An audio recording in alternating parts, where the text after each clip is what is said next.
Et puis les entreprises sont priées de se mettre au télétravail au moins 3 jours par semaine sous peine de sanctions pouvant aller jusqu'à 50 000 euros d'amende. Ce sont les employeurs eux-mêmes qui définissent les règles.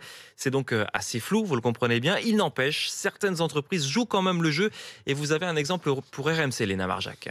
Si vous avez la moindre... Dans cette agence d'intérim, les salariés passent d'1 à 3 jours de télétravail par semaine. Cette mesure arrive au mauvais moment. La rentrée de janvier, c'est chez nous un peu comme la rentrée du mois de septembre. C'est-à-dire qu'il y a des nouveaux collaborateurs qui ont été recrutés, qu'il faut former. Un casse-tête pour Stéphanie Delestre qui dirige cette entreprise de 60 salariés. On va tous être là les premiers jours de la semaine pour assurer cette formation. Et puis ensuite, on va voir au cas par cas. Mais c'est pas facile. Tous pourront choisir leur jour de télétravail. Cap intérim, Adrien, bonjour. Adrien, assis devant son ordinateur, micro-casque sur la tête, n'est pas forcément un adepte. Même si on peut se voir en visio ou sur le téléphone, on perd du contact humain qu'on a normalement quotidiennement ici. Son collègue Maxime en voit les bons côtés. Je fais beaucoup de sport, donc c'est plus simple le matin de faire du sport et après directement d'enchaîner avec le travail. Mais à petite dose. On est beaucoup plus efficace sur place qu'en télétravail. Cette distinction de travail et chez soi qui est pas là en fait. Parfois même le midi, voilà, je travaille plus que vraiment prendre une vraie pause.